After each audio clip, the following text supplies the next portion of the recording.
and his Green Bronx machine are opening young minds to science, nutrition, and wellness.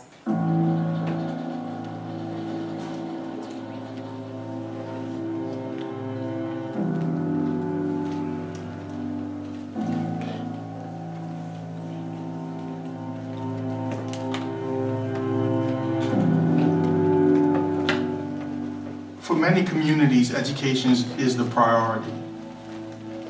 For the children of the community that we serve here at CS 55, education is a fourth priority. For them, safety comes first, shelter, and food. Then they can focus on education. The Bronx, unfortunately, is the unhealthiest county in the entire state of New York. The Robert Wood Johnson Foundation, for 4 years of 5 years in a row, has found that out of 62 counties, we're dead last. High rates of obesity, diabetes, heart disease, hypertension, et cetera, et cetera. Our children have become accustomed to putting things in their bodies with preservatives, too much sugar, too many things that does not allow them to function the way they need to function inside the classroom. The obstacles that these children face, be it drugs, poorly maintained streets, overcrowded housing, rampant unemployment, chronic disease, obesity, are insurmountable. When I met Steve Ritz about 4 or 5 years ago, Steve Ritz was putting gardens together in different communities. I said to myself, you know what, that's somebody I need to get in contact with. Hi, Mom. Good morning, sweetie. Hi, Mom. Good morning. Every day when I walk through that door and I see some little kid smiling, or some kid with a question, or some kid wanting to plant a seed, that moves me to do something greater. So we've got all kinds of seeds, but guess what? They all make plants, and seeds are like people. They come in all sizes, shapes, and colors. The Green Bronx Machine is a very interesting program.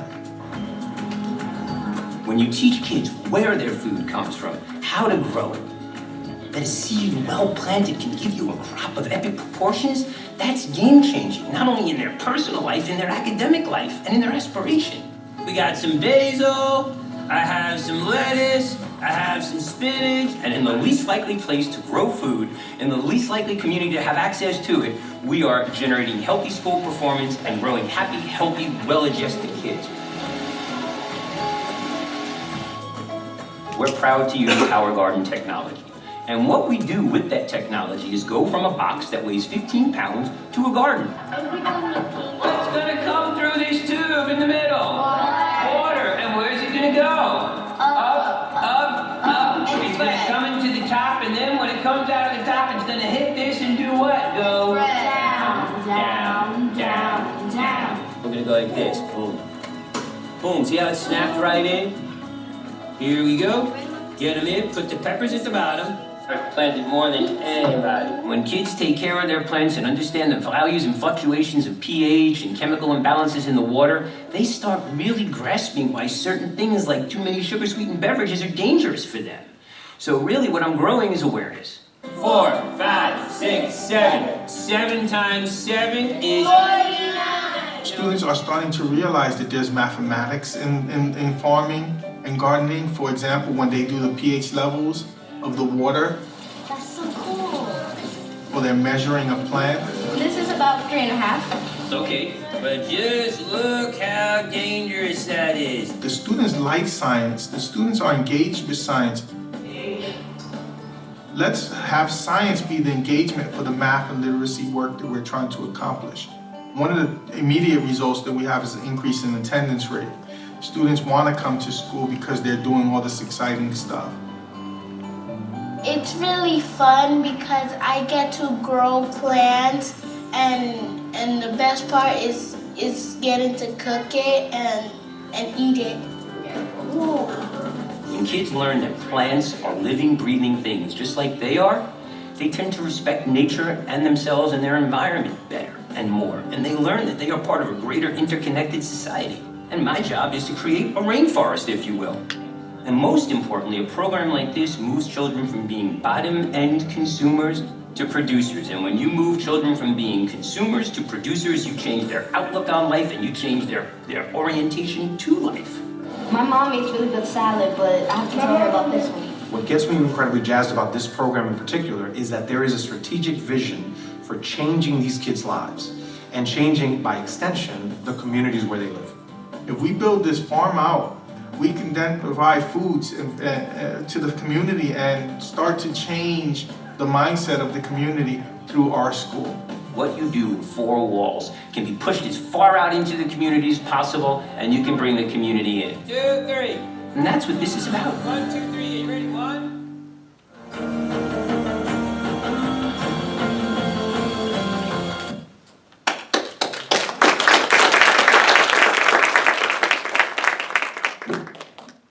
Good evening, everyone. I want to thank you for coming tonight. Tonight's event is co-hosted by the New York City Food Policy Center at Hunter College and the Columbia Business School Alumni Club of New York. My name is Charles Plackett. I'm the director of the Food Policy Center here at Hunter College and a professor here. We have a very exciting evening planned for you with some of the best and the brightest in food policy, including Dr. Robert Graham, Jason Finder, Michael Schwartz, Diane Hatz, and lastly Stephen Ritz from the Green Bronx Machine, who you just saw. I saved Stephen for last because he really is an inspiration to all of us in the food policy world. I remember the day, it was several years ago, that I showed his TED Talk to my graduate students here. And there wasn't a dry eye in the house, including myself, and every time I show it to my students, it has such an incredible impact. In fact, I was going to take those vertical vegetable gardens and put them in my home and make my whole home a vegetable garden. But I decided that I lived a stone's throw from the Green Market in Union Square, and it was a better idea just to let the farmers do what they do best. In fact, all the proceeds for tonight's event are being donated to Stephen Ritz, and we want to thank you, the Green Bronx Machine. And thank you for all for coming. I'm going to turn it over to Rob Lifflander, the co-chair for Columbia Business School Sustainable Committee, and welcome everybody to tonight. Thanks for coming to East Harlem.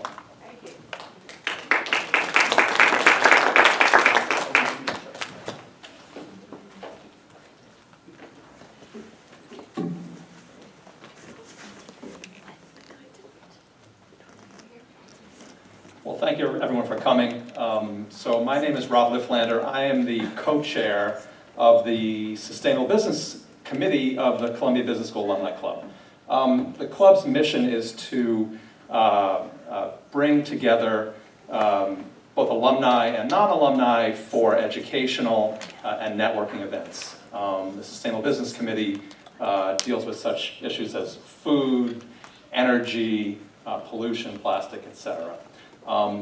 You can join the club, anyone can join it, you don't need to be a Columbia alumni, and we invite you to do so. There's sign-up sheets outside. So I'm just going to like to thank the people providing our food tonight, which is Le Pain Quotidien, Le Botaniste, which was founded by Le Pain Quotidien's founder, Dough Fund Catering, and Organic Food Incubator. And I'm going to introduce Diane Hatz right now. She's the moderator of the event tonight.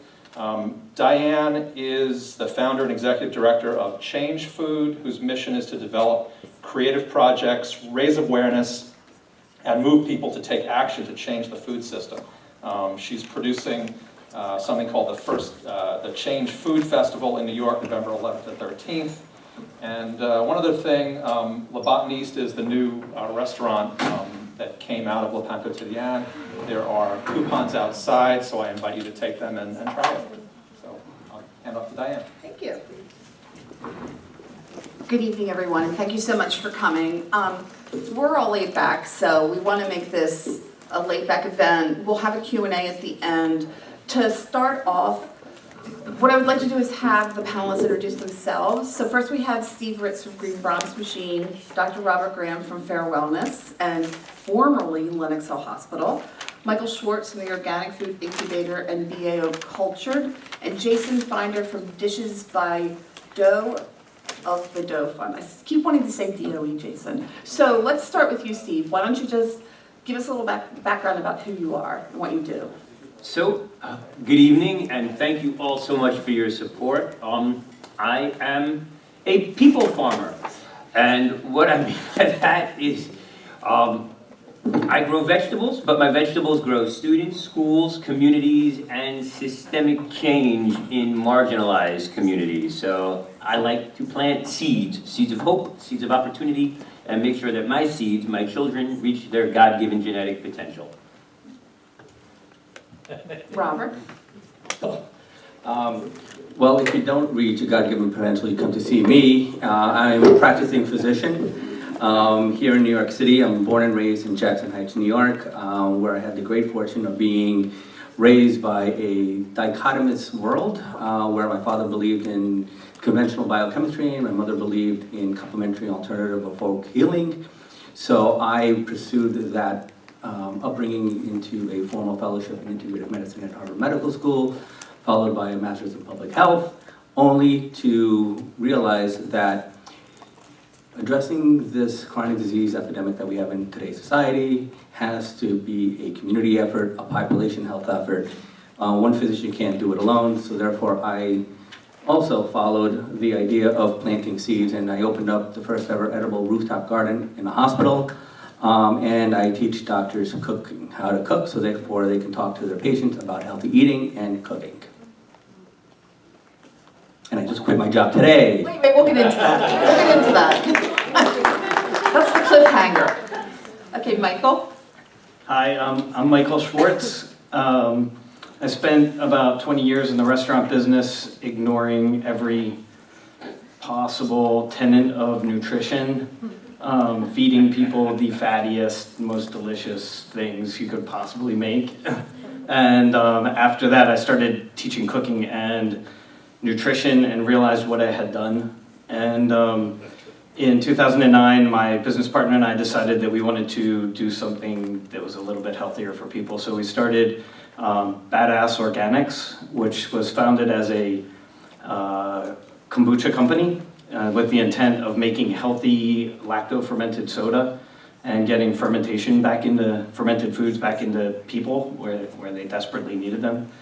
And thinking after so long of being in the restaurant business that making food products would be super easy, and finding out that that's completely not true.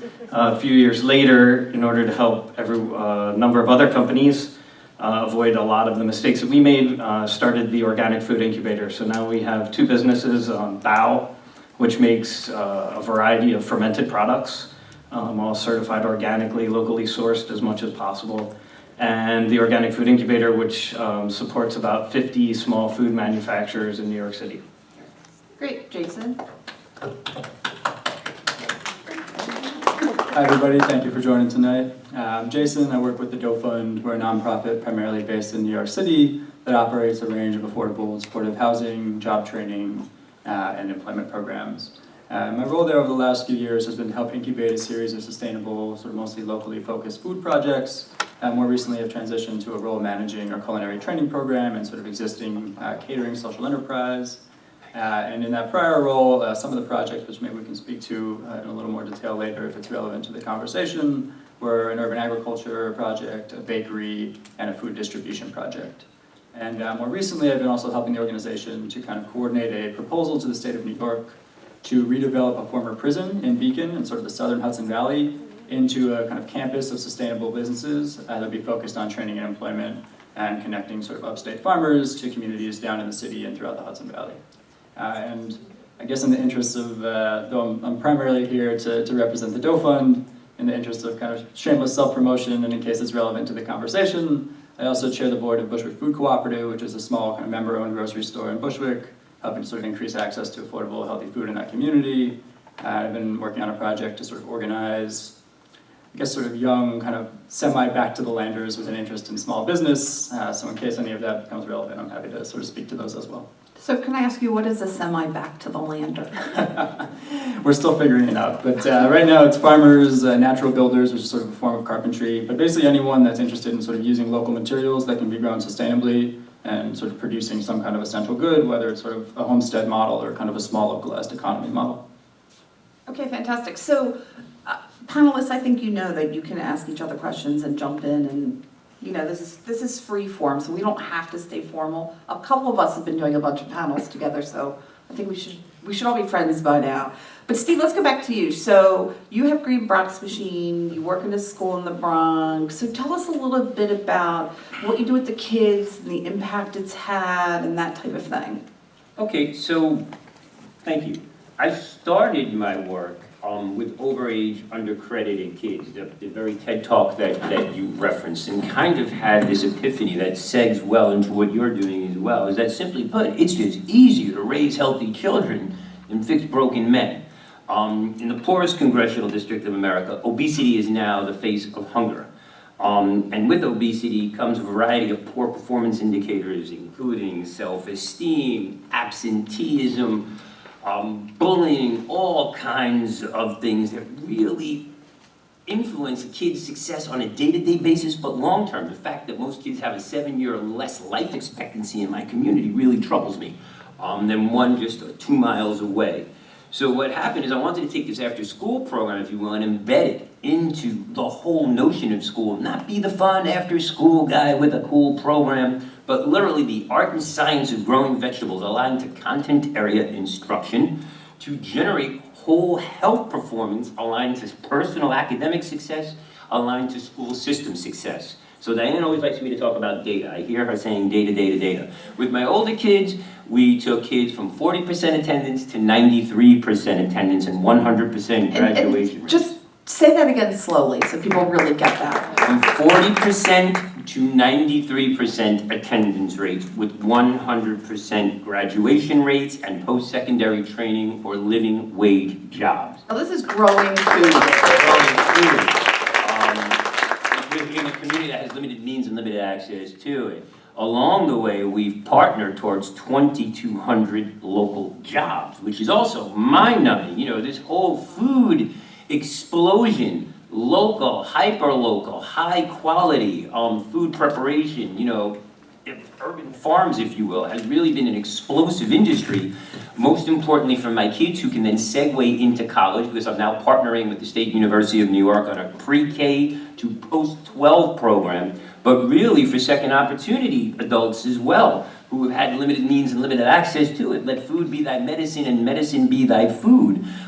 People are literally healing themselves and working towards good health in school, around school. Part of the program that I have now is really taking this notion, the art and science of growing vegetables. I'm doing it in a 100-year-old building, 4 stories up, and we are growing food daily. But the aspect of growing food, it's the lens for all the inquiry work in math, science, social studies that the kids do. The coolest part of it is the kids grow vegetables during the day that adults and their parents use after school for adult workforce development programs, so it's a full cycle.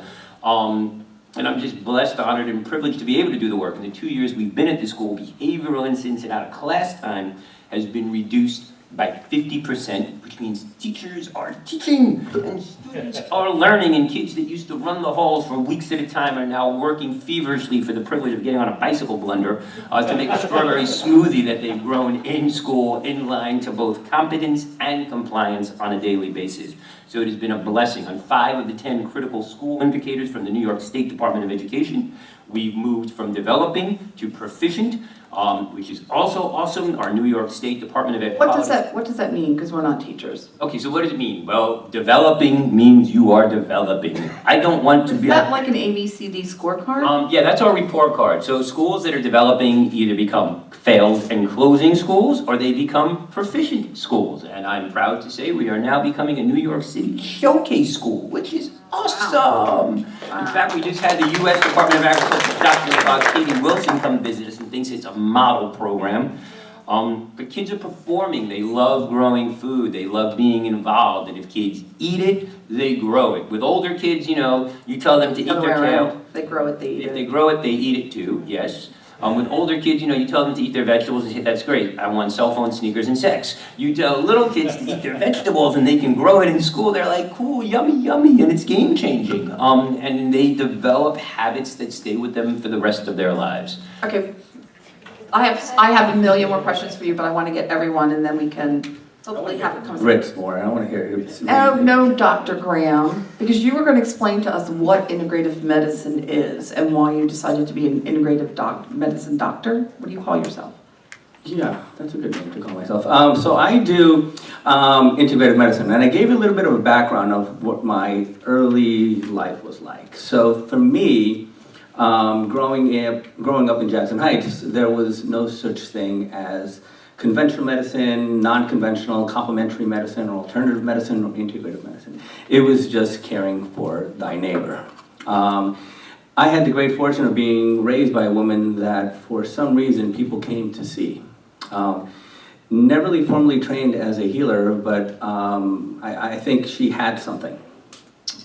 And I vividly remember we had a red picnic table in our backyard, and there would be typically mothers and grandmothers bringing their kids, and my mom would do some wacky stuff when I remember watching it. She would concoct these herbal cocktails, what my wife calls witch's brews. She would lay the hands on these people and they would get better.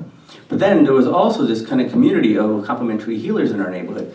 I grew up with a good friend named Brian Lee, whose father did acupuncture on us. My friend Bobby Singh's dad did Ayurvedic treatments. So I was getting, at age 6, 7, 8, getting these hot oil treatments on my third eye. Not understanding what third eye was, but I loved the sensation of it dripping on me, and I felt Does everyone know what a third eye is? I'm afraid to ask. Okay, Robert, could you explain that? So the third eye in many traditional medical systems and religious systems is that point right between your two eyes, right here. What a relief. Glad I can clarify that. Thank you. I'll sleep a little better. Yeah. So what is integrative medicine? Integrative medicine is defined as all things that help people heal that are not conventionally taught in conventional medical school. So just think about that list. I call it from acupuncture to yoga. The #1 used complementary therapy in America today is prayer. Pray for thyself, pray for others, having someone pray for you. Followed by herbal medicine. Third is mind-body medicine, which encompasses the field of meditation, yoga, some call it spirituality also. So I combine all these modalities from acupuncture to yoga in my medical practice. Now, can I ask, were you doing this when you were at Lennox Hospital? They Yeah. actually let you do that type Can I of get a stuff? prescription for this stuff? So these are really good, timely questions to ask me today. And you can see by the smile on my face, I am destroyed by what happened today. So for the last 10 years, I've been practicing in an academic medical center. The first 4 years were at Harvard Medical School and their affiliate hospitals. Then I came here to practice at Lennox Hospital. Now, I have been able to do a lot of what I describe as non-complementary medicine, meaning that I have been changing, I believe, reversing chronic diseases with food first, offering relaxation techniques, supplementing their diets with supplements, hopefully taking people off medications and adding on a better lifestyle. It's really through lifestyle changes that I've been able to do.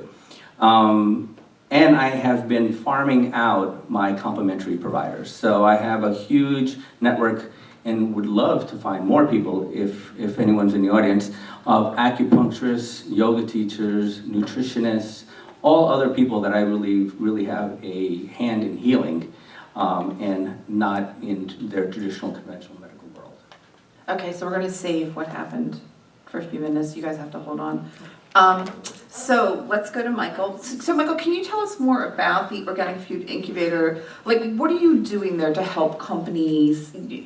I think you have a kitchen, but then do you do consulting? Like, exactly what goes on there? Right, so the whole, to be completely honest, the whole reason the Organic Food Incubator started was because Battle ran out of money. And we had to pay the rent. And we knew, because I had a business partner for a while, so we knew, just from being in the small food business, we knew a number of other small food manufacturers, and they needed you know, some of them needed a place to work, and we had this giant facility in Queens. So we said, hey, why don't you, you know, we have this little extra space over here, why don't you move in and work in this space? And then we found somebody else, why don't you move in and work in this space? And before you know it, we had like a second business of tenants. So the Organic Food Incubator started as kind of like a landlord almost. But are these people that are there every day, or can you like rent a So bakery there are once a week? five major food incubators in New York City. There's a Hot Bread Kitchen, the Entrepreneur Space, Brooklyn Food Works, and there's a space in the Bronx called Wedco, or it's called the Bronx Cook Space now, I think. And they're all great spaces, and they offer space on an hourly basis. And so what we did was we offered them the next step. So, you know, it works okay if you have a small business and you're renting space and you only need to work once a week and you spend $250 for one day a week, it's okay. But when you need to work 3 days a week, all of a sudden you're spending $750 a week, which is almost, it's $3,000 a month. You know, so then it becomes really expensive. So we offered them a private room for less than that. And so we were able to find like a little niche there. And we tended to attract businesses that were similar to ours, health-oriented, in the natural or organic world. But do they have to be organic? 'Cause you're No, they already don't. organic. No, but we do draw the line. So I will not work with anyone that uses sodium benzoate. I will not work with anybody that uses high fructose corn syrup. I have my limits. Right? You know, just because one of the problems with panels all the time is everybody on the panel always assumes the audience knows what we're talking about. And I really don't know the makeup of all of you, but do you guys know like what high fructose corn syrup is or why? Okay. Does anyone not want an explanation? Okay, good. We've an educated audience. So, and then what we found was as we kept working and attracting just by word of mouth, meeting more people, some people needed a daily kitchen. So then we started to offer that. And then a couple people approached us and said, hey, well, we don't really want to make our product. Will you make it for us? And so then we started to do contract manufacturing. That's how I met John Crotty. Right? Okay. And so we manufacture, for example, John Crotty is a gentleman that owns the Bronx hot sauce, which is a hot sauce that farms peppers solely from the green markets in New York City and turns them into a hot sauce. And so we manufacture that for him, as well as 8 other small batch hot sauce producers. We manufacture a couple of drinks. I think it's 6 now cold brewed coffee companies. And so we do all this very small batch contract manufacturing, as well as, and then we started to do consulting. So we do outside consulting for companies that want to become organic certified. It's a pretty big hurdle for a small business, and the fees to hire a consultant are huge. And so we've streamlined it, and we can offer that at a reasonable rate to a startup business to help them get organic certification or any other kind of consulting that they might need to learn how to do processing legally within the FDA guidelines or wherever they're working, whatever, if it's in New York State Department of Agriculture. We know all the rules. And we found that when we started BOW that nobody would help us. This was 7 years ago. The food world was a lot smaller than it is now, and we had every door you can imagine slammed in our face. Everybody hung up the phone on us when you call for help, and so we wanted to give back a little bit. So we've kind of become this resource for a lot of small food manufacturers. I don't know if I answered your question. I kind of... No, you did. But just quickly, does BAO, B-A-O, does that stand for anything? Yeah, it stands for Badass Organics. Oh, duh. I'm a little But slow. we got in a lot of trouble with that. I can see why. So we kind of took that off the label, and when we started the company, we wanted to make a healthy, organic product geared or focused for men, because most of the organic products they have flowers, they're a little bit more delicate, they're marketed towards women. And so we were 2 guys, right? We rode motorcycles, we lifted weights, I used to be in shape. So we had this really kind of tough brand, and we very quickly, this is one of those hard lessons we learned, was that men don't buy anything. That's why nothing's marketed to them. You know that so women hold all the economic power in the house. So we had to make our logo a little bit more delicate, we lightened up our look, and so now, So we took the badass off, and we just go by BOW. Okay, but you're still badass. So are you. Okay, so Jason, you know, and how I know of you was Dishes by Doe. So can you just tell us a little bit about that, and then we're going to get back to those Bushwick farmers. Yeah, absolutely. So Dishes by Doe, which is sort of the pseudo sub-brand, unofficial of the Doe Fund for its sort of catering wing, is integrated into a culinary arts training, which operates as sort of one of the occupational training tracks offered to men who are in the program. So basically the roadmap of any individual kind of trainee who enters our doors. And primarily, there's sort of an exception to every rule because it's fairly large and it's been around for a while. But primarily, it's a residential program. So we operate sort of men's shelters that are part of the New York City shelter system. But on top of sort of the baseline services of food and housing, we offer a fairly holistic set of educational, kind of life skills education services, as well as kind of links to social services. And then the real bread and butter is paid transitional work. And so one of the training tracks that we offer, you probably recognize the guys in blue uniforms around the city that do street cleaning. That's kind of the boot camp of the program, so men do that for a few months, and then they can elect to participate in sort of a more kind of skilled training track that's designed as sort of a kind of first step to a particular labor market, particular industry. And so our most popular training track is our culinary arts training. And so as a component of our culinary arts training, which is sort of primarily the kind of, I guess, infrastructure by which we create these paid transitional work opportunities, is that we integrate the training into our internal food service. So we do the food service in all of our shelters. So we serve almost 1 million meals a year. We're serving about 700 men every day, 3 different kitchens, and we do a fairly high quality sort of scratch cooking, forgive me, a very high quality, fairly high quality compared to sort of the standards of a lot of folks that would be up here and the ideals for how we'd like to see our community eat, but compared to most institutional food service, very high quality scratch cooking.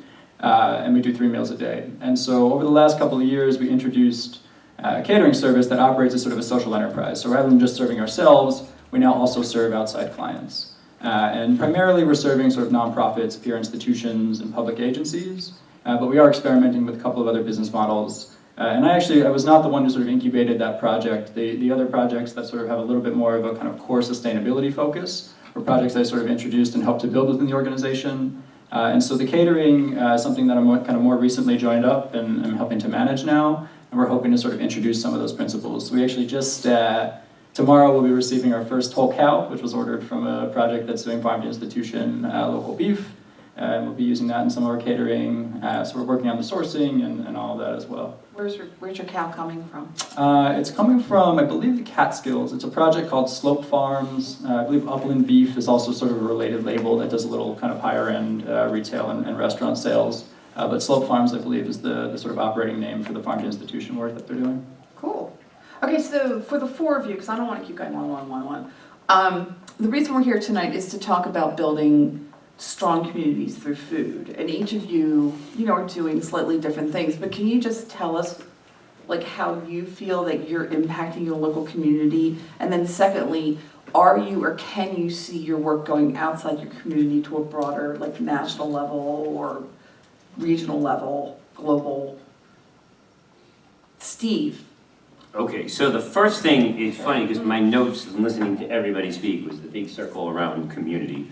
So quite frankly, I believe I'm in a community where it is easier to get liquor than it is to get lettuce. Let's just call it what it is. So the fact that I have access to healthy, fresh food 52 weeks a year that kids are growing is awesome sauce. You know what I wanted to ask you? So Steve grows in his school. What kind of certification did you just get? Oh, we are school garden to school cafe certified. So that means that literally the food that I grow in school, I can serve in the cafeteria. Thank you for that. And 3 weeks ago, we literally served a salad, a kale and spinach arugula salad with homemade vinaigrette to 785 kids who loved it. Oh what we didn't understand as a school is that kale gives gas. So we learned about that, and that was a whole nother lesson. We had a lot of false alarms with the little ones. But that was cool too. It's a lesson learned. But more importantly, we are connecting adults to jobs. So kids understand that input equals output, which is critical because for so many of my kids, all they get is a mess. And what do I mean by a mess? A manufactured edible synthetic substance that comes in some kind of plastic bag where kids can cash in their food stamps. It's a single cell serve, infinite shelf life kind of product. So when kids get to scratch cook get to create, get to work with recipes, get to make multiple recipes, expand the recipes. Yes, they're having a great time because everybody likes to cook, and my kids come to school hungry. They get 3 meals a day in school. So just one step beyond that, you recently opened the National Health, Wellness, and Education Center. Learning Center. I said education, sorry, it's Learning Center. So briefly, because I know that you and I could talk for hours, just tell us what it is, but how is that also benefiting the local community? Because that's not just for the school, correct? That is not just for the school. So what we are doing at the National Health, Wellness, and Learning Center is have 25 periods of in-class academic instruction, pre-K through 5, aligned to the art and science of growing vegetables. So the kids get excited about growing vegetables. They come in and they do hands-on stuff. It's then aligned to 25 periods of in-class content area academic instruction. So the reason why my school is flourishing, as I like to say, is because as a school we are all looking the same way once and for all. And that is this lens of health, wellness, and good eating. Now some people are looking at the sunset, some people are looking at the grass, but we're all looking the same way with the same focus. So we have a uniform lens of entry. Around that, we have 15 periods of classroom cooking, which is fun, bringing kids back to class. It's educational. We're exposing them to new foods. We're bringing parents in. We're attracting new staff. We are hosting professional development from around the globe, which is awesome. We are looking at doing collegial programs. So my kids, and sadly a lot of my parents who are second opportunity citizens, we can connect them to living wage jobs in food industry, which is absolutely exploding. So that's a great opportunity for my parents as long as they're clean and sober, and when they're coming to school to celebrate with their kids on a daily basis around the food that they're growing and eating in class, considering so many of my families are in transitional or shelter housing, it is also a lens into what's going on in a family. I like to call it the kale consultation. But that kale consultation allows you to make sure IEPs are up to date, we're registering voters. What's an IEP? Individual education plan. For more than half of the kids in my school have some kind of disability, which requires ongoing parental involvement and parental sign-off. Otherwise, I, as an institution, am out of compliance. So we're really using the school as what I call a rainforest. And I like the rainforest analogy far more than the oasis mentality, because a rainforest is restorative, regenerative. In fact, it's the only ecosystem in the world that can self-perpetuate if unencumbered by man. So we are hyper-connected, hyper-local, and growing concentric circles of success outwards into the community while bringing resources in, which is awesome. Fantastic. So I want to go to Jason next because I think Jason and Steve should do something together. That's just me throwing that out there, Jason. But can you tell me how Dough Fund and you are, what you're doing to build stronger community through food?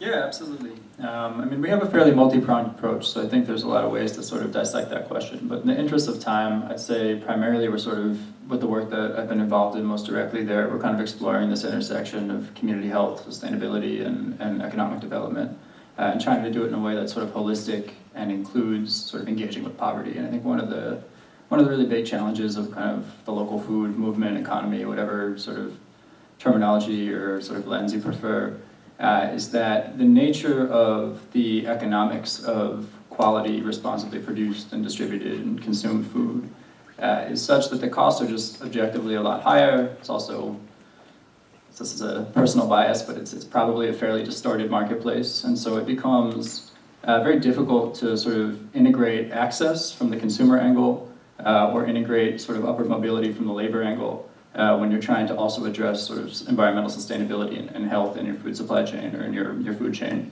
And so I think what we're doing with our food projects is we're sort of exploring where there are models, and also the open question, I think to some extent, is are there models where you can sort of do everything simultaneously, which sort of sounds ambitious, but I actually think it's really the only way to do it. I think when you kind of silo these different approaches into their kind of individual institutions and individual funding sources and all of that, it becomes very difficult to actually achieve the kind of substantive change that you're aiming for, because you sort of start narrowing your parameters and narrowing your lens over time to just sort of self-maintain. So I think the most fundamental thing that we're doing that sort of is of interest and is potentially somewhat innovative is trying to build a model that is actually kind of accomplishing them simultaneously. And is this a type of model that you would like to replicate elsewhere or have other people replicate? It's a good question. It's tough. I'd say it's premature at this point. I think replication is another thing that it gets discussed a lot with sort of social enterprise, nonprofit work, any sort of community programming. In general, it's difficult because every context is different, and nothing, I think, is kind of purely replicable, and often a challenge is that if something is not built from the community, from within, over the long term, it's unlikely to really succeed. And replication, it can be done in a way that engages the community and has sort of more of a grassroots approach, but I think traditionally replication ends up being a fairly top-down approach, which I think it kind of limits its long-term potential. But that said, if you build a model and it sort of can prove itself and it's viable and there are ways to make it work in other communities, working with those communities from the onset, I certainly wouldn't say no to an opportunity to try to do something like that. Okay, great. So, Michael, I want to ask you the question I'm asking everyone else, but I have another question just for you. So I've been going to some future food tech events lately, and I'm starting to get the feeling that the investment money, if you guys don't know, there's billions and billions of dollars of investment money. Really? What? Yeah, I don't know if you've gotten any yet, but I can hook you up with some people. So it's billions of dollars of investment money has come into the food space over the last few years. And I am a good food advocate, and I've been going to some of these conferences, and I'm starting to feel that the good food movement doesn't really have a seat at the table. So I just want, you probably have a different perspective than I do because you're a for-profit business. What do you feel about these VC guys from Silicon Valley coming out and all this excitement over like the new Facebook of food? And do you think there's a bubble? Like, are you excited about it? Are you nervous about it? Like, yeah, I mean, it's great that there is a big interest in it. It is targeted very carefully at specific things. So, I mean, the money? Yeah, the money. And it really is a world that I don't know. I mean, I worked in kitchens, right? I'm basically a cook. Oh, you don't do any food accelerator programs or get people from food accelerator programs? We do. We get a lot of them. We get a lot of them that come through, but it's not like a world that I travel in. Okay. Don't travel in it. So it's interesting that which businesses end up getting the funding. Right. And you have to, if you're looking at, there are a lot of underserviced communities, people from underserviced communities that start food businesses, right? And that's great, but they're not the ones getting the VC money. Exactly. And they won't exactly. be, right? And so you have to be, I mean, the people that are getting the VC money are, the graduates from Columbia. I mean, I have 3 or 4 clients that are graduates from Columbia, and they're savvy. They know how to play that game. It's a game that I don't understand, and it's certainly a game that people coming from an underserviced community probably don't understand. Right. And they probably don't have the product that a VC person is going to be interested in.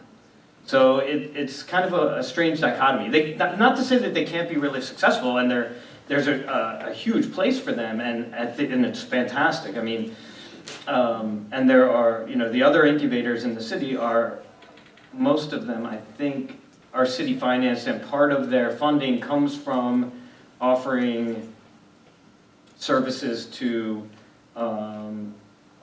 people that are coming from that community. Right. Whereas the people that are getting serviced by the venture capitalists are not the same community. So I would just like to throw out, if any of you are looking for a new career or a job, having someone from the good food movement go into the VC investment food tech thing to really have a seat at the table could have a huge, massive, positive impact. And it's something that I think is important because you just hit the nail on the head. It's like the underserved communities the VC people aren't looking at them, and it's seriously, it was like $5 billion last year. Right, yeah, it's huge. And they're going, and they look at the most innovative, weirdest sometimes. Yeah. I mean, we had a great product, a very interesting product. They made an edible cup, right? And out of agar, which is it's a kind of like a seaweed-based gelatin, and they flavored it, and they got a lot of money. They were on Shark Tank, and I was gonna say they got pressed too because I read about that. Yeah, and they're great, and they're wonderful people. but it's very innovative, and it's very technologically advanced, and it's not necessarily, you know, my friend Marcus, who runs the Bronx Cook Space, right? Most of his clients, they come in, they're making baked goods, they're making things that are, you know, that they've learned from their grandparents, and they've learned, and which are wonderful, wonderful products, but they're not super innovative, and they're not really gonna, you know, set the culinary or the, not even. It's the tech world, like, It seriously. really is, it's tech. Seriously, It's highly engineered food products. Who wants a 3D printed ravioli? Exactly, When we should be yeah. investing I money in transitioning land to organic. Right. And these people are so like out of touch Yeah. with really reality in mind. That's my best. I mean, it's interesting, like I've been working with, an organization that is interested in starting a vegan incubator, which is a great project, really cool. But their real focus is on the meat replacements, which are highly manipulated vegetable protein substances, which is not something that, you know, that my grandmother would have started up. I mean, like, you know, my grandmother, she was an immigrant, she came here, she had 2 pennies to rub together, and she, you know, she did what she did, but she's not, and if she had to start a food business, she's gonna make, you know, apple cake or something. She's not gonna make some kind of like, artificial vegan cheese that's like, you know, that has to be extruded through a $250,000, you know, extruder and molecularly engineered, and you know, so it's like 2 separate worlds. Right. that No, it exist is, and kind of that's side by what's, side. but what's scaring me is it is 2 separate worlds, and that world has so much money behind it. Yeah, But yeah. anyway, and Big Food is very involved in it, and the food movement is not. But we don't have enough time. I would love to do a panel just on that topic. But I want to move on to Robert. So tell us about Lennox Hill, tell us about Fair Wellness, and tell us what you're doing now. Okay, so I'd just like to go back a little bit to the community thing. So, you know, being a physician, and I don't know if you, how much you know of what we do every day, but there's a huge epidemic of burnout, depression, and suicide amongst physicians right now. Nurses are quickly right there, right behind us. 54% of all physicians either want to quit their job today or within the next 5 years. It's the paradox of it all, right? It's a paradox of us caring for others without the ability for care for thyself. Another paradox that's happening is, if anyone's been in a hospital food sucks, right? And that is a place where you're supposed to be getting better. So I love paradoxes, and I love changing paradoxes. So in terms of community, one of the things we've done at Lennox Hill Hospital was start this urban rooftop garden. Really, there's 3 reasons why I did that. Number 1, to really establish this kind of sense of community, particularly practicing in Manhattan, you have nowhere to go for a break, okay? You have to go outside onto a street for a break. There is no place for gathering, no place for community building. So that was one of the main reasons why we opened up the garden, just for a place to rest, relax, and then restore. The second place is for people to get in touch with food. And I think that's really underscored with, I think Steve really hit it on the head, is that once you grow it, you eat it. And what we're realizing is that people don't understand, you know, let alone kids, adults don't understand where food comes from. They're blown away by the fact that, you know, strawberry grows as a flower first, and then a couple of weeks later it's actually a fruit. You know, it's an amazing evolution of what growing your own food allows you to see with your own eyes. The third thing is really changing this hospital food system. And that's been the greatest challenge, but also the greatest reward. In the beginning, you know, working with large industrial food systems, I won't mention the name, but it's one of the top 3 in America. It was everything possible, not allowing us to change the food system. Number 1 is, you know, everything we grow there is not entire gardens. Everything is grown in raised beds. Everything is organic. So we have to prove to them that it's organic. We have to prove to them that it's better than their food. That was an interesting day, because I said to them, if you can prove, if you're asking us to prove organic and biodynamic in our vegetables. You have to prove that what you do, what you guys serve, is actually not worse. And it was an interesting challenge that I proposed to them, and they actually backed off. So every time someone challenges you, and this is what I was telling anyone that's growing anything in trying to fight an established system, challenge them, because half the time they will buck down, and they will not adhere, or they don't want to challenge you if you challenge them back. So one of the things we've done as well is start this movement called rooftop to bedside. Nothing more local than that. So we actually, the fruits and vegetables that we grow up on our rooftop, we're actually now feeding into the cafeteria and directly into our patient rooms. It's one of the very few things. In California, they have actual farms. In New York, we don't have such land, so we have to grow up, and that's why the rooftop movement is really happening. That's the first thing. That's what we've done in hospital. We've also taken doctors in terms of community. Doctors don't know anything about nutrition, and I don't want to beat the dead horse, because everyone has heard this thing that, there's 25 hours of required for education and nutritional education in medical schools, yet only a quarter of the hospital of our medical schools offer at least 4 hours of education. So one of the ideas we had was actually get them out of the hospital and bring them into the kitchen to teach them how to actually cook. By cooking, the similar model, if you grow it, you eat it. If you cook it, you eat it. And one of the things we actually, a side effect of that collaborative, or that initiative, is that people that cook together, eat together, talk together, and actually bond. And there's been an incredible team building amongst physicians. In terms of not locally, that's what we've done nationally. We've actually now about to host the first ever culinary medical education conference. Who's we? We, the American College of Lifestyle Medicine.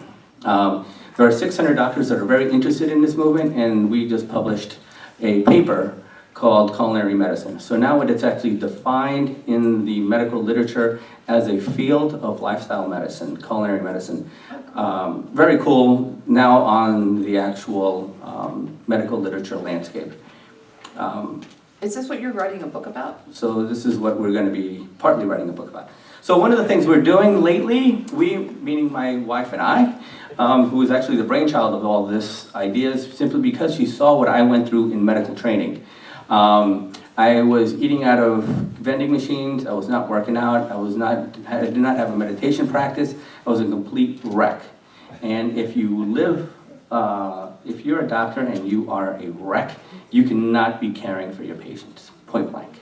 And so part of it was heal thyself. And through the last 15 years, we've been able to start this thing called Fair Wellness.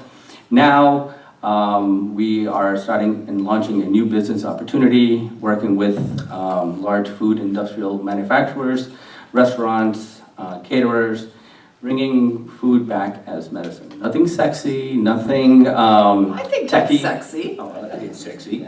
I think we all think it is. We're bringing back back to our roots, back to things that used to heal us. And it really started with food. And we started this new venture called Fresh. And if I can indulge, we have to open up to Q&A. It stands for food, relaxation, exercise, sleep, and happiness. And the side effect of all those 5 pillars of health is actual optimum health and well-being. We have a tag called Go to Health. So I wish all of you the ability to go to health.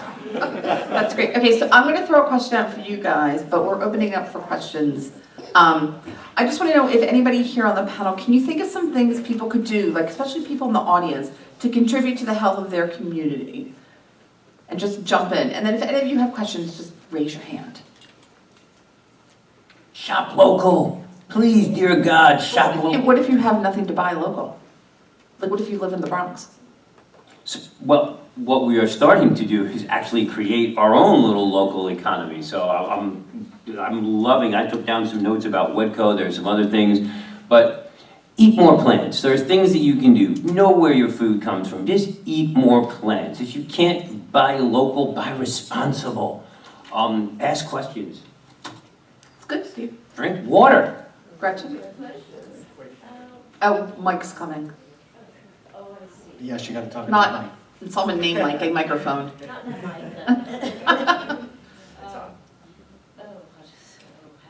Please. Okay. And you should say who you are. Okay. We should all say who we are if you ask a question. Okay, hi, I'm Gretchen Zimmer. And I have a question about genetically modified seeds and you're growing seeds, and the fact that I've been fighting the label for 10 years. Now they do it because you, the consumer, said label it, not the government, not the people we're protesting. What is you see in the future, or ways to, I don't want to annihilate Monsanto. Why not? I certainly would like to keep them under wraps. So what do you see as the future with genetically modified? There's 5 companies worldwide that are out for world domination. What do you see for that? Thank you. Do you want to go? Because I'll jump in and I'll talk the whole time. So go ahead, you guys go. I voted with my feet. I said no to Monsanto. And, I am a fledgling organization with little to no money, and Monsanto came after me like gangbusters. Monsanto gave him an open checkbook. And they wanted to send my kids to college, and they wanted to come and brand my program, and they wanted me to be a spokesperson and walk around with Monsanto, and I said no. So I believe you make responsible decisions. And in my case, responsible decisions are buying local seed, buying source seed, teaching kids to save seeds. I am not totally anti-GMO in some applications, so I may be putting myself out here for some persecution. I believe there are applications for GMO in certain cases. But I will say that the need for transparency is absolutely critical at every stage. And I said no to Monsanto, so I urge people to vote with their pocketbook, vote with their feet, and vote with their ballot. But is there more we could be doing? You're doing it right now for children, right? Start young, teach them, philosophy. Right. It's really tough because federal policies have to be changed, and it's just, I don't want to get us all hopeless, because this is not hopeless, but I have a lot of faith in the millennials and the younger people, because they really have a grasp that my generation didn't. But it is going to be grassroots efforts, in my opinion. And then it's like the whole thing. Who knew what organic was 20 years ago? I mean, it was a hippie to be vegetarian. When I started in the movement 20 years ago, the word vegetarian was radical. It was you were a PETA member. And now everyone's talking plant-based. So it's just, we have to keep doing what we do and speak louder. But go ahead. Jason. Yeah, I think, Diane, that one of the challenges in general to sort of achieving kind of long-term and really sort of significant and fundamental impact in this work is that a lot of focus is applied, and I think in some ways the sort of a lot of media attention is applied to efforts these days that are sort of locally focused and somewhat outside of the political system. So there's sort of, it's social enterprise is a very trendy idea and gets a lot of attention and to some extent investment. And even sort of nonprofit programs are treated with a little bit more, maybe not gravity, but there's just more excitement around them than there is about sort of public efforts and policy. And I think, it makes sense given the state of our sort of national discourse and the sort of gridlock within our federal system.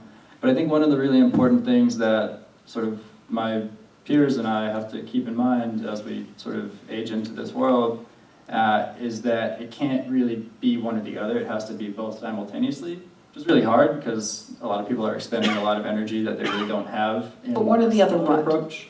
You said one or the other. Sort of political and kind of policy focus, Oh, and then actually building capacity within these sort of slightly more private approaches.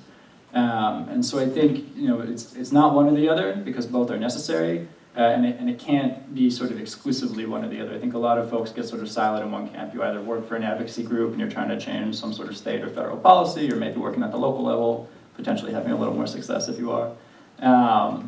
Or you're sort of just doing something that is what you can do with the resources at your disposal. But the problem is that in either case, I think without the work going on at the local level, there's nothing to show as proof of concept at the policy level. And without sort of attention and public interest at the policy level, you're just going to hit a ceiling really quickly. You're never going to get to that sort of fundamental change because the rules of the game have to change. Oh yeah, I mean, Tom Colicchio was down at DC meeting with all these senators and congresspeople, and they said there's no food movement. Prove it. Nobody calls our office. And I hate calling my congressman, but I do it because I have, when I have to. But we all have to raise our voices. I think, I don't want to say we've become complacent. I just think that our voice is becoming smaller now that all this investment money has come in. And big food, transparency from big food is not necessarily the truth.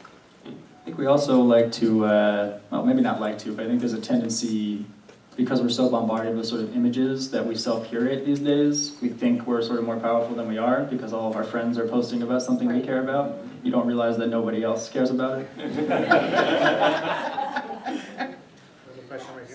Hi, my name is Dan. I want to continue asking about federal policy. Stephen, for you. I was curious what your interaction was with the USDA's Healthy School Lunch Program was, whether it was an obstacle or how you interacted with it. They came to me, it was kind of a blessing. What's remarkable, and I marvel, and there's, my comment is, man, these people are smart, is that all I wanted to do is change lives. I just wanted to see kids eat a little healthier, be a little more normal in school, having less soda, having less chips, having meals together, and really see my school be an aspirational, inspirational, healthy, functional environment where kids could thrive. I never expected people would take notice. And remarkably they have, and for everyone who has, I am so grateful, I really am.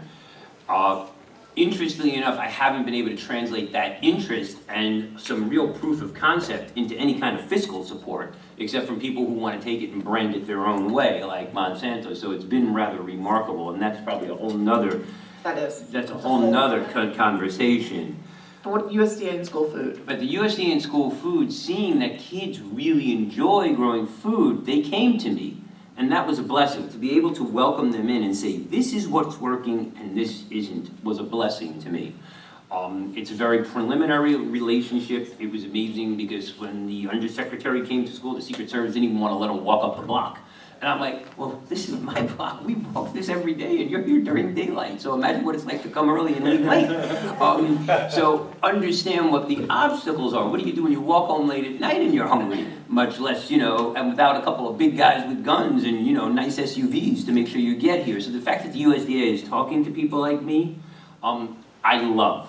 Because ultimately I'm going to impact more teachers and more students. So I'm blessed. It's still very preliminary. But the opportunity to bring those people to my table and have my people at their table is really kind of cool. I apologize, I've been jumping in a lot, but I just wanted to echo what Stephen had said about USDA, and I think there's sort of a bright spot there. It's still sort of a small niche within sort of the wider USDA system, but there is a lot of attention these days and an increasing amount of funding going towards sort of local and more sustainable systems. And we've actually had a lot of support, not yet direct financial support, but at least rhetorical support. Big props to the First Lady for at least making this an awareness. I mean, is there room for improvement? Absolutely, but the fact that we're talking about what kids are eating, we're talking about school lunch, we're talking about exercise, and that we're acknowledging and celebrating it is a huge victory for guys like me. 10 years ago they wanted to farm me off somewhere. Now, it's cool. Now you're a farmer. Now I'm a farmer. Somebody else has a question. right here. Hi, my name is Deborah Kalish. I'm a former Columbia Business School grad. You had mentioned, the panel had mentioned the notion of plant-based eating before, and I wonder if any of you or all of you could speak to how much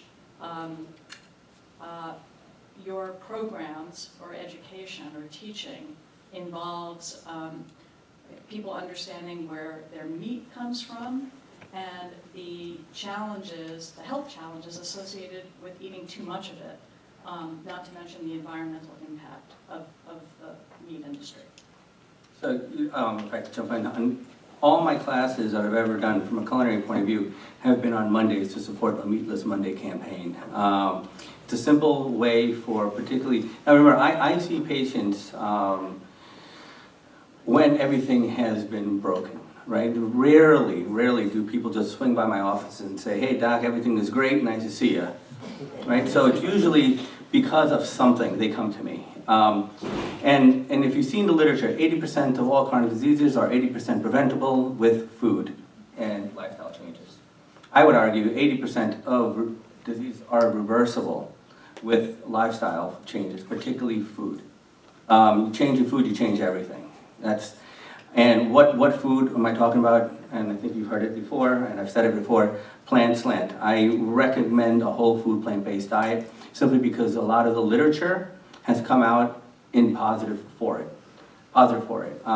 Mediterranean is good. I think when you talk about diets, it's all spectrum, right? You're talking about highly processed 3 times a day kind of meals to a whole food plant-based meal plan, 3 times a day, 21 times a week.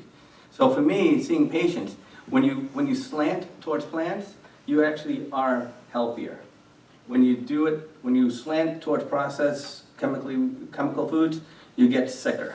So all my classes are whole food plant-based diet. I don't use the word vegan anymore. I toyed with that word for a while. The literature is really pushing whole food plant-based diet, and I think it's an abundant amount of literature now on the utility of whole food plant-based diets over Mediterranean diet as well.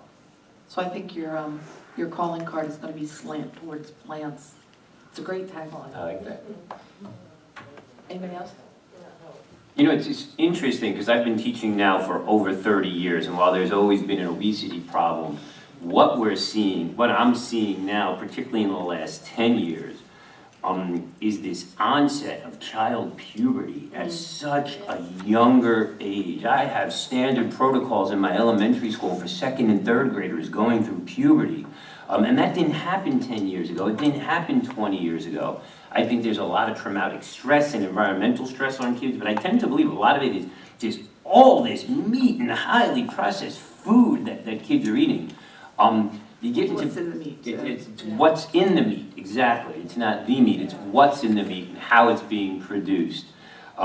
It's remarkable because most of my kids, when I ask them how many, I bring in a chicken and I say how many nuggets, the kids don't realize that chicken, that the nuggets they eat actually comes from a living chicken. So that kids are so, a burger is a burger, they don't know it's from a cow. And boy, do they get really upset when I tell them when they're what goes into their hot dogs. So a little bit of education goes a long way, but the flip side is having access to alternatives and making sure there is access to food. My kids and I have lost a lot of weight simply by changing the way we eat. And, inspired a lot by Diane, and her movement and everything that she's done. I believe we can change the way we eat, we can change the way we learn, and we can change outcomes in this and future generations. That's what my work's about. Just 20 years ago, I started as a anti-factory farm advocate, and I worked in a nonprofit, and we went into local communities to help stop factory farms from coming in. So it infuses everything I do. At the Change Food Festival, November 1 session is going to be on protein. So there is actually, I'm having somebody talk about why you should have meat in the diet, a vegan, plant-based person, and then a cultured protein, because I agree with Michael that I'm not sold on cultured protein. That's the fake meat stuff. I just want to say, I'm actually great fortune of being one of the very few physicians that talk about food as medicine, which all the great ones in the past used to talk about food as medicine, Hippocrates. I'm giving a talk on the benefits of food for cardiovascular disease to doctors. It's an amazing invitation that I got, that I'm actually talking to physicians about the power of food, particularly plants, in the prevention or reversal of heart disease. And one of the things I've found in my literature search most recently is that kids who die at the age of 10, particularly low socioeconomic kids, they all get autopsies and they all have they have calcification in their arteries at age 10. Now that's combined, right, obviously with the social and environmental stressors they have. But that stuff, something simple I tell all my patients, if it's solid on the counter, it's probably solid in your arteries. And it's a simple analogy that I often use to explain to them that if it's solid on the counter, it's probably solid in your arteries. And it just blew me away when I read that recent article that you see it in kids who are 10 years old. So cardiovascular disease starts in childhood, not in adulthood. So Robert, really quickly, what are 2 foods you would tell people to eat to help prevent or to deal with disease? What are your 2 favorite foods? My personal favorite foods? Well, that other people would get beans. Beans are great. Beans and lentils. That's the hottest thing, right? I'm on a turmeric thing right now. I'm just wondering what, as a doctor, you would tell people. Eat real food. That's what I tell people. Eat food that you can actually turn over and not see an ingredient list behind it. That's one of my favorite things. I say drink a lot of water. Just eat more plants. It's very simple for me. And now the question about GMOs and everything, I just got to touch upon it because, again, it's a spectrum. One of the things I tell all my patients, particularly the ones that have those 5 top chronic diseases, they all come together, right? One of my friends, Dave Katz, always talks about, these are consequences. These are not conditions. They don't live in silos. Hypertension, cardiovascular disease, diabetes, they all don't live in silos. They're all connected. And if you change food, you change it all. So one of the things I love, I forget his name, but he has 100 free days of non-processed foods. I don't know if anyone's seen that one. That is the first thing I tell patients, just get rid of processed foods, number one. 100 days. That will make you feel so much better. Easy. Not telling people what to eat. It's not easy. Oh, I had to do it. I had to do it for 6 weeks. If you see what people eat in today's society, particularly when they're in hospitals, it is drastically, I think, feasible. Very definitely feasible, but just there's an adjustment phase. But anyway, more questions? Hi, I'm Denise DeHart from New York Medical College School of Public Health. Thanks for a great panel. I've been working with some groups of students here in the city, college students, on a variety of food security issues. So to me, the big dichotomy is what you presented, Diane, earlier about big VC money not going to these kinds of communities. So I'm interested in, especially just now, Stephen, you said the issue is access. So you're doing a program in the school, parents, so you have obesity and malnutrition.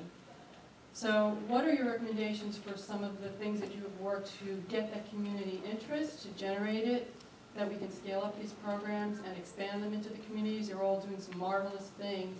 It's very frustrating to be in public health and seeing how small these things are relative to the big dollars out there. East Harlem has the highest rate of any zip code of diabetes, obesity, at pediatric level. Forget about the adults. So these kids go to your school, they do great things, at least they eat 3 meals a day, healthy foods, and then they go home to their houses where they don't have this. So Pathmark closed.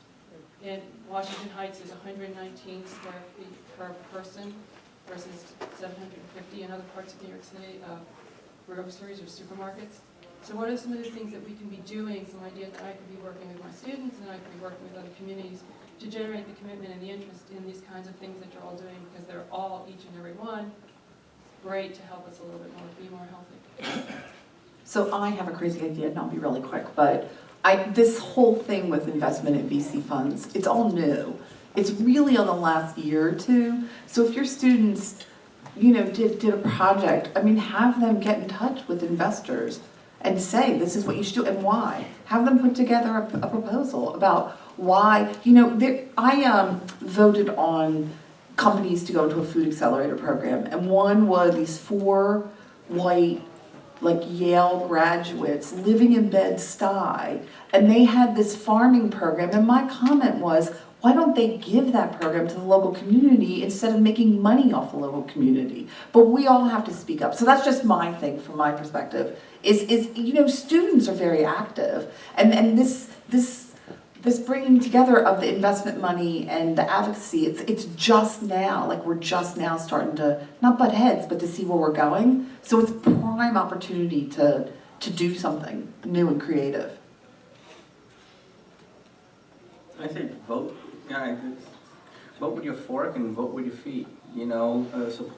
Support programs, like as you mentioned up here, and support restaurants that give back, that offer discounts. I think we just have to really kind of start understanding where our money is going and where we're spending our money. And I think it's a call to action, to all of us to start really voting with our feet and voting with our forks. But knowing where to spend our money, I'm working with a group at NYU, and there are a bunch of people are involved in this, but we're doing a mapping system. We're just doing it in the 5 boroughs to begin with. I think it's not just Manhattan, it's the 5 boroughs of New York City, but it's going to be layered on top of each other. So it's going to be from things like where are their composting sites, where are their farmers markets, where is their fresh fruit, and then you'll be able to lay everything over it. And this is so people will have data that they can take to government and argue for healthier food here and better things, because we don't have the evidence that we need to argue our case yet. So there are people working on that, and that's, I don't know exactly what your students do, but that type of thing is just definitely needed.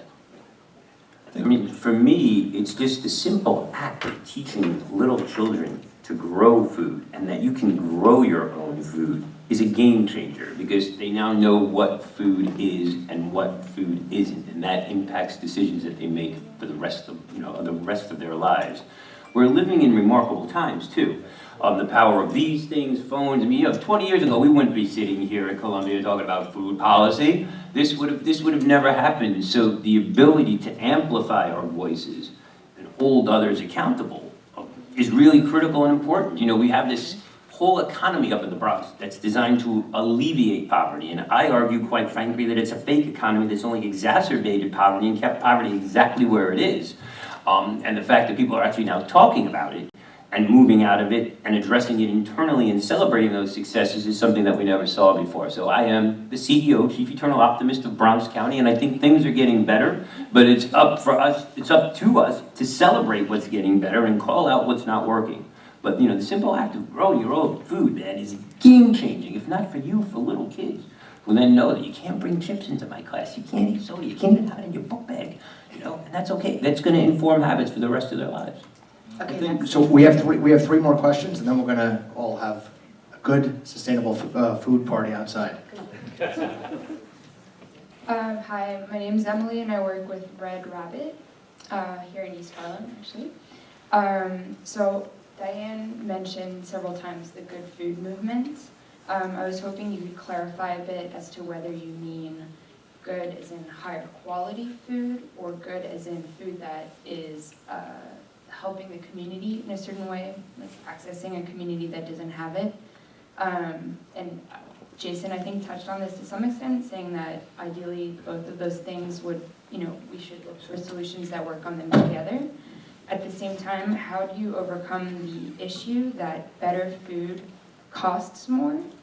It just does to produce, and that trickles down to the consumer. So often the people who need it the most can't afford it.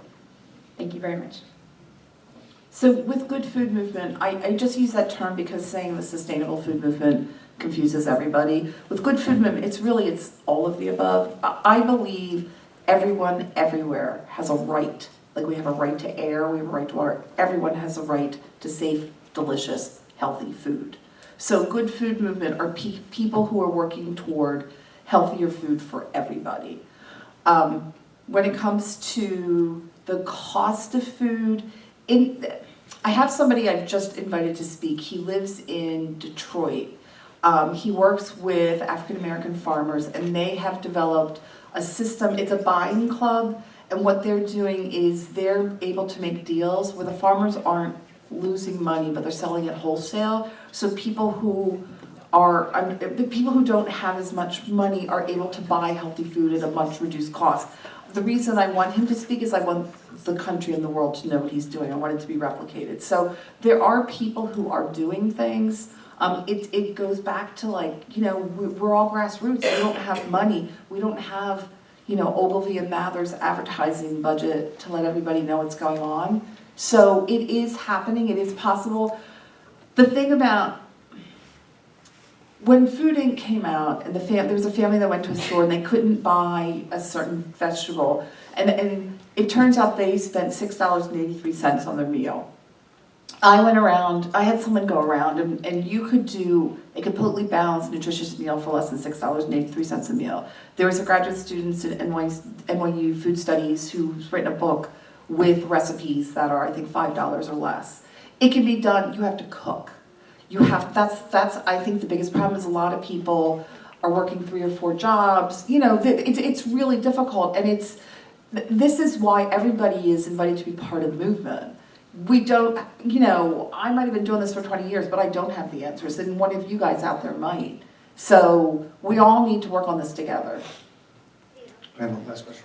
Someone really recently said to me, one of my patients really said to me, we always say, why is expensive? Why is good food expensive? You should ask yourself the other question too, right? Yeah. What's the no, alternative? you know why? Why is bad food really really cheap. One of the reasons good foods is so expensive is subsidies, and I don't want to get into subsidies because it's so damn boring, but the government subsidizes corn, wheat, and the other one.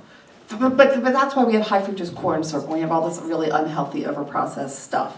So if the subsidy system changed, food will become less expensive. The other thing is like with biodynamic, organic, even integrated pest management, it takes so long to transition land, we don't have enough land. And there are some people who are actually working on helping farmers transition to organic.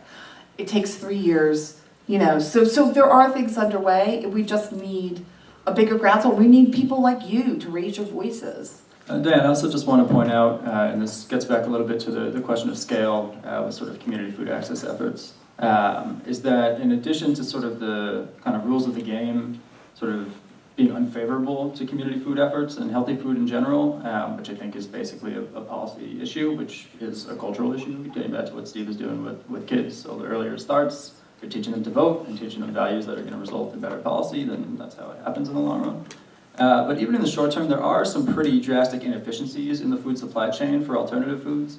And so projects that are addressing sort of the logistics, and especially the distribution logistics, to some extent production on the farm side, but distribution and logistics is a really big challenge. So basically everything that happens between the farmer producing the food, even planning the production of those crops, planning the rotation, and the final consumer, it's sort of just beginning to witness kind of a renaissance of interesting business models that are actually undergirded by the values that I think we're all expressing. And I think that's, just I'll wrap up real quick, but I think that the challenge to scale primarily at the moment, some of it's sort of a lack of proven ideas. A lot of it is a lack of alignment in incentives between the capital markets and the goals of community food projects. So you have a lot of investment coming in to food in general, but it's VC money, so they're looking for, it's venture capital money. So they're looking for exits or intellectual property that they can own. They're looking for something that has a large return relatively quickly, because venture capital is a high-risk form of investment. And it's the antithesis of what people in the community sort of food space are trying to do, which is low return, if any return at all. Sometimes it sort of has to be subsidized publicly over a long period of time. So I think one of the big challenges is sort of identifying who the funders are that can elevate these models that are not great business models for a venture capitalist, and where can we find the public or private funding to support them.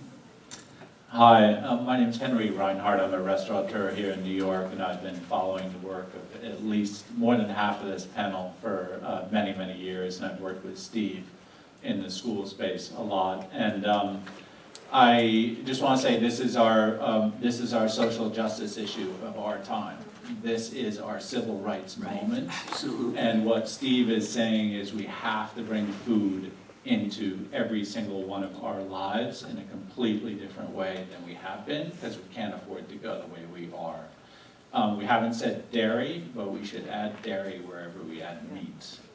And my question is not so much for the panel, because you all are already doing incredible work. My question is for each of us in this room is, how can you bring food into your space? The only thing that we share is that we're all hungry 6 times a day, right?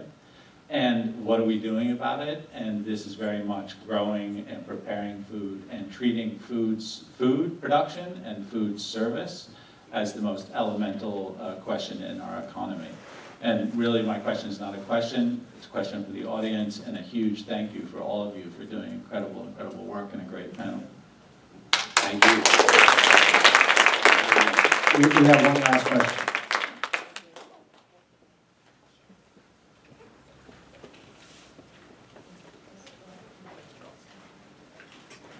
So my question was, I initially thought it was just for Robert, but then I realized that it was really for everyone. But let's start with Robert.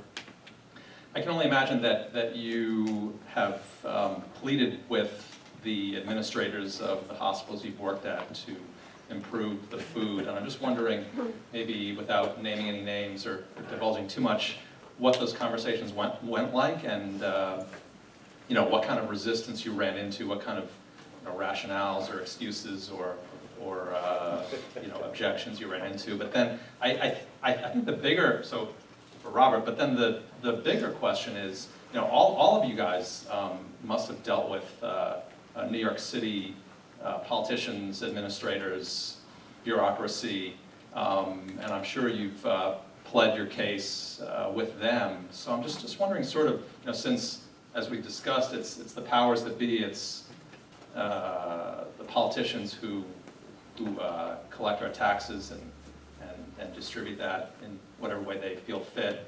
You know, what's been your guys' experience in trying to take, it's easy to stand up there and speak to this audience, which is amenable to your ideas, but how does that conversation go when you deal with the administrators in the hospital or the New York City bureaucracy? So, thanks for asking that question. It's a question I get asked a lot about. Well, the woman up here said I have an announcement, so I'm actually leaving Lennox Hill Hospital. Today was the last day. I actually quit my job today to really start doing what I really want to do, how I want to do it, the way I want to do it, when I want to do it, and ultimately to make people better. Really, it's a simple romantic notion of why I became a doctor. I really wanted just to help people, and I figured, why not be a doctor, right? And so that's what I thought. In terms of why I'm leaving, and this is an interesting, I'll get to your question here. So I'm leaving simply because an administrator came to me recently on March 7th and said to me, "You're great, you've changed our landscape, you know, pun intended. You changed our food system in our hospital. You've attained national success and attention for what you've been able to do at a hospital. You've taught doctors how to cook. Patients love you, reverse heart disease, but you've got to see more patients." And that's really the actual last straw that I had. I had some 27-year-old MBA come to my office and give me the feedback sandwich, right? You know the sandwich, right? Really good job, you know, but you got this problem that you spend too much time with patients. And I recently read a cartoon that said that preventive medicine is bad for return business. And it's a really interesting, but I think stark reality, is that we work in a healthcare system model that is really a disease management model. And it's really become a medical industry where drugs and surgery are the most important thing. And in fact, there's only two things wrong with the medical system right now. It's how it's financed and how it's delivered. And if we can fix those two simple things, we'll actually have a healthcare system once again. So in terms of resistance, so yeah, there was every single possible reason why I shouldn't do what I do. Number one, it comes down to money, right? We won't support it. So I raised my own money. Number two, there's no one that will actually manage the farm. So I actually hired a urban farmer. Most of the seed money for my garden that I started and my cooking classes came from a very grateful patient that gave me $25,000. Just think about that, $25,000 to change a hospital food system and to teach now 250 doctors and 10 hospital chefs how to cook more healthy food for you, the patients that are in our hospital. So it's not a lot of money. It just needs a lot of ingenuity and a lot of willpower. Now what's interesting, after TEDx Manhattan and all the other press that I received, I firmly believe that the farm will continue to flourish simply because it's really good PR. So if you're doing something good, I always say hire a PR firm, and if you can't hire one, just blast out as much social media as possible at Fair Wellness, FAREWLLNESS, and they simply love the notoriety and the publicity they got for the last 3 years. So they can actually say that we have an organic rooftop farm, that we actually produce food to bedside, and it's really, really nice for business. So, does that answer your question? That was great. I want to thank everybody for coming today. I want to thank Diane, Stephen, Robert, Michael, and Jason, and also Donna, who's sitting in the back. We work with the Columbia Business School and Alumni Club of New York to help New York City Food Policy Center, and I'd like to thank Hunter College. We have two events I want to mention quickly. One is on June 22nd with we're doing an event about Hunts Point, and we have some great speakers coming, and it's a free event in the morning, and we have breakfast, a healthy breakfast. Not sustainable, but healthy. We're working on sustainability. And we're also having a 40 under 40 event, and that will be on June 16th, and that will be in the Union Square area. When is the Hunts Point event? The Hunts Point event is June 22nd in the morning. And we have Julie Stein from the EDC, Myra Gordon, who runs Hunts Point, and potentially someone from City Harvest. I love Myra. She's a rock star. She's tough. And you can tell her I said so. Anyway, all right, well, I want to thank everybody, and yeah, Sure. So the Columbia Alumni Club is having an event June 8th. June 9th, excuse me. June 9th, it's financing the green economy in New York. And so we have a couple of entrepreneurs. We have someone from Con Edison. We have someone from the New York Green Bank. So that should be a good event, and there are flyers outside for that on June 9th. Great. And the Hunts Point event, by the way, is right here at 8:30 in the morning till 9:30 it starts. So, all right. Well, thank you. There's food outside, and again, thank you so much for coming. And it was great to have you.